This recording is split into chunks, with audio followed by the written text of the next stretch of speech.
me to do a little more research. And about 2 months ago, I told Harry, I want to start checking out your Dead Sea Scroll material because they've been hushed up for so long.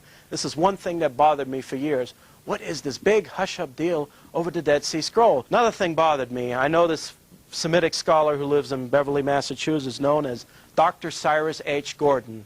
He is one of the foremost Semitic linguists in the world, if not the. He was hired by the Syrian government early in the 70s to translate some cuneiform texts found in the city of Ebla because he was so proficient in Semitic and the language was Semitic.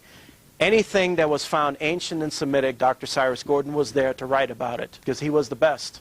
But what bothered me was why didn't he ever work on the Dead Sea Scrolls? What was the deal? This guy is the best, and he's not working on the Dead Sea Scrolls. Then I said, okay, Harry, I want to look at your Dead Sea Scroll material because some of the earlier books had this nice printed Hebrew block script on it.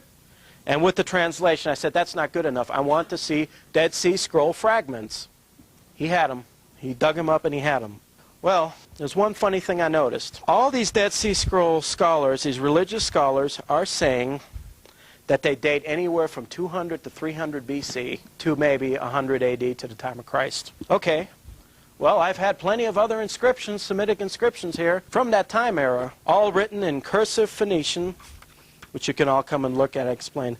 Nice cursive Phoenician, like this here, beautifully in the Aramaic script. That's what I expected to see. Well, I have every piece of material on the Dead Sea Scrolls, fragments, and I look at them. I notice something funny. I look at the script on the Dead Sea Scrolls. I go back and look at the most famous scroll that everybody in every Dead Sea Scroll book calls the Temple Scroll. And I looked at that one and other ones, and it is in cursive block Hebrew script as written in the nation of Israel today. Then I said to myself, I looked at every single one of them, block Hebrew cursive script. I said, well, maybe this is just an interpretation that a scholar made. No, it's the actual scroll that was found. Another peculiarity I noticed was that all the Dead Sea Scrolls found in Qumran were written on vermilion sheepskin. Okay. All I know in ancient times is that they wrote on papyrus. But I said to myself, okay, they found these scrolls here. It's in Hebrew block script. I look back. I actually really had to say to myself, okay, I know there's something wrong here. I got to look back to the ancient alphabet. Where did the Hebrew block script come from? Well, it started around the 1st century A.D., the kingdom of Petra, called the kingdom of the Nabateans. They had monuments, and they had a script that was not Hebrew block script, but it was a type of block script which Hebrew derived from 1st century A.D. Then in 2nd and 3rd century A.D., they had the script of Palmyra, which was in Syria, and from that derived the Syriac script. I could see a pattern. There were a bunch of Pharisees in Syria in the 3rd or 4th centuries that had the old Babylonian Talmud, and what they did is they adopted the old Palmyrene script from 200 A.D., and they wrote their Talmuds and their Torahs with it. And then all of a sudden, you notice about 800 A.D., the perfect Hebrew block script in the Torah scrolls comes about. That's the oldest ones you can find. But I said to myself, if these Dead Sea Scrolls stem from 200 BC to 100 AD, why are they written in Hebrew block script? There's something wrong here. And why are they written on vermilion sheepskin? I did a little research on vermilion sheepskin. Those maps that you seen at the lecture of the inner earth and all that from the 1500s, all these old maps from the 1200s, anything written on to the 1500s, were written on vermilion. Then I started getting a clue, well, who could have deposited the Dead Sea Scrolls? And the famous one was the Temple Scroll, talking about the gold of the temple, the treasure of the temple, and all that. Okay, I look back, vermilion sheepskin, the Hebrew block script on the Dead Sea Scroll looked very much like some block Hebrew script that was found around the 10 to the 1100s. Okay, then I said to myself, well, does anybody know who ruled Jerusalem in the late 1100s? You're right. The Crusaders, the Knights Templars, Godfrey from Bouillon, Jerusalem, 1100 AD. And that made sense to me. Written on vermilion skin, block Hebrew script, the Knights Templars deposited there.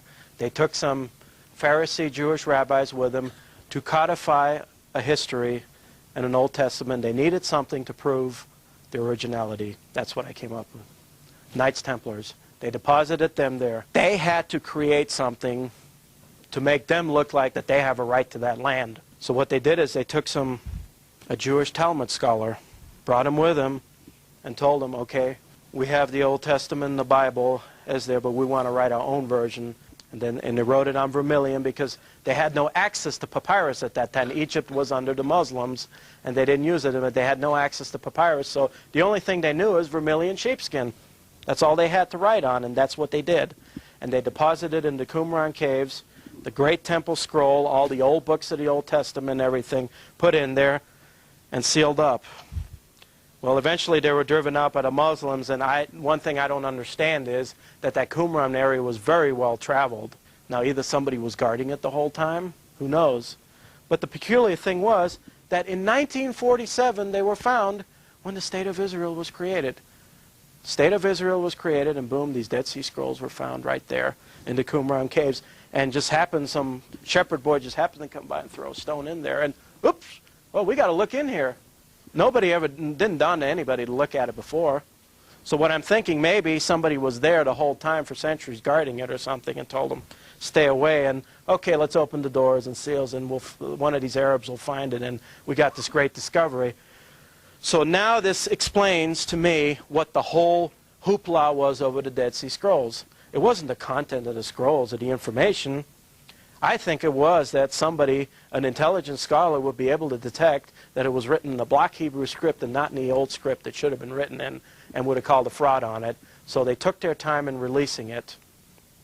And biblical archaeology by Herschel Shanks thrives on the Dead Sea Scrolls. Another peculiarity with biblical archaeology is all of a sudden you're finding these collections that were found in Israel.